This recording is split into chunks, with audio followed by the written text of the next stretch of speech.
Hey guys, this is KerryAnn from Cooking Traditional Foods, www.cookingtf.com, and we are still having more and more questions come in about the Pickle-It. So I want to take a minute to answer just a few more questions that have arrived over the weekend. Many of you have asked if I use a Pickle-It for my water kefir or kombucha. And the answer is that I do use it for water kefir because water kefir likes anaerobic. It produces lactic acid bacteria, so you want it to be in the anaerobic environment. You don't want it being exposed to air. So yes, I do use it for that. However, kombucha requires oxygen. Some of the acids that is produced by a SCOBY really likes to have the oxygen available. So I don't produce it in a Pickle-It. The other thing you have to consider is that with the shape of a Pickle-It, if you get the SCOBY in there and it gets thick, you're going to have a hard time getting it out. So it's really best to produce your kombucha in a bowl where the top is as wide as the bottom and you don't have a mouth to have to get past. I use a glass bowl from a place like Pampered Chef, a batter bowl, so the top is wide. That gives it lots of nice surface area to get the oxygen, and I don't have to try to negotiate pulling the SCOBY out of the mouth of a container and it being difficult to do.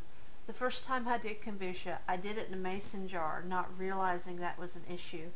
And my best friend and I spent a good hour laughing our heads off with a pair of scissors trying to cut that SCOBY into pieces to get it out of that mason jar.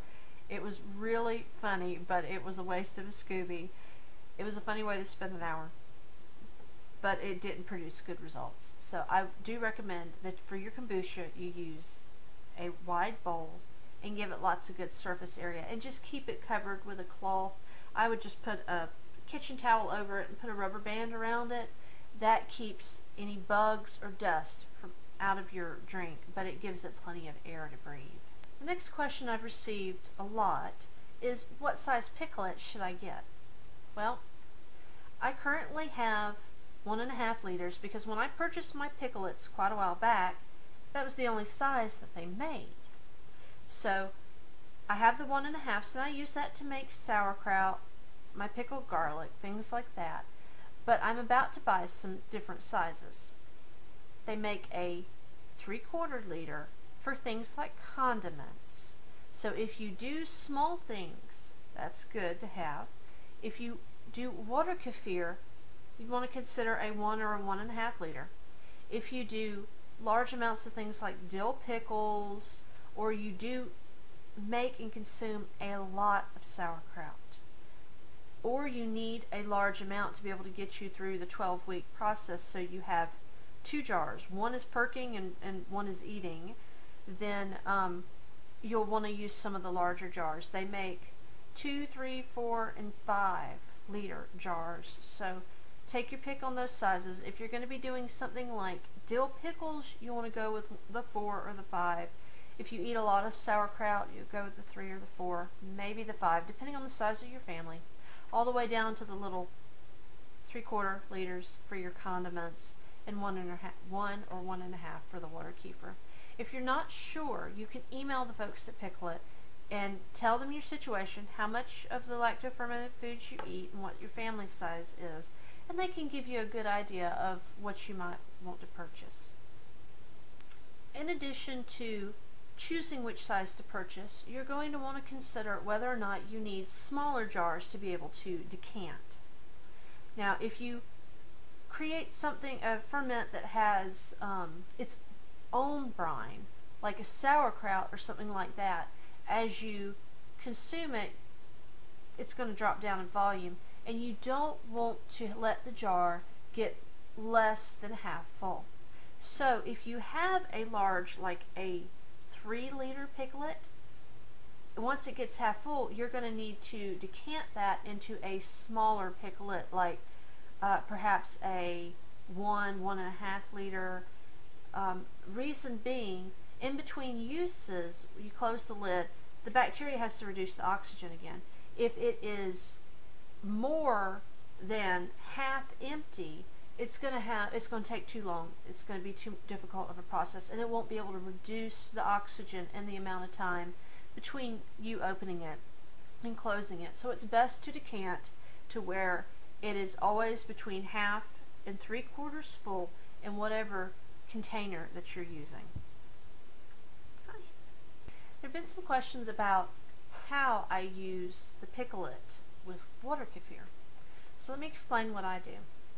First, I put my grains and my sugar water into the Pickle-It, and I put the airlock on, and I let it sit on the counter for 24 to 48 hours. Now, how long I let it go depends on the temperature in the house. When it's cold, it normally needs to go about 48 hours. When it's warmer, it can go 24 hours and be done. And then at that point, I pour it out of the Pickle-It, strain it, catch the grains, put it back in the Pickle-It, and start another batch in the Pickle-It. So I always have a batch of water kefir going in my Pickle-It. I take the first ferment that has been strained out, and I then fill it into Grolsch bottles. I add any juices or flavorings or fruit I'm going to add to it, and then I lock it down in the Grolsch bottles in that airtight environment in order to allow it to carbonate. Now, I've had people ask about doing both first and second ferment in a Pickle-It, and the answer depends on what type of drink you're wanting to come out with. If you want it to be carbonated to replace something like a soda, then you're going to need to do something that's airtight, like the Grolsch bottles where it's locked down. With leaving it in the Pickle-It, it has that airlock, and so the carbon dioxide can escape so it won't build up. So if you're looking for something that is fermented once or twice and isn't bubbly, then you can leave it in the Pickle-It the whole time.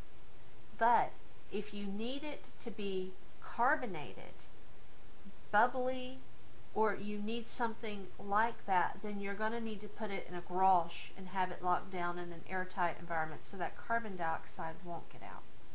Personally, I use a little bit of both. When I'm cooking with water kefir, such as doing sourdough, using it to soak flour, I don't worry with the second ferment. I just use it after the first ferment, and it works fine for me. If we're going to drink it, like using the homemade lemonade that I've done before that you've seen on the blog, then we do put it in a Grolsch bottle with lemon juice and a little extra sweetener and give it an additional 24-48 hours. I normally give it 24 hours on the counter. I transfer it to the refrigerator, and I let it sit in the refrigerator for 3 or 4 days, get good and cold and carbonated before we open it up. That makes a great soda replacement, and that's the best way to be able to have it to drink. Now, if you do have small kids and they don't like the bubble fizzies, then you can give them second ferment from a Pickle-It where it's not carbonated.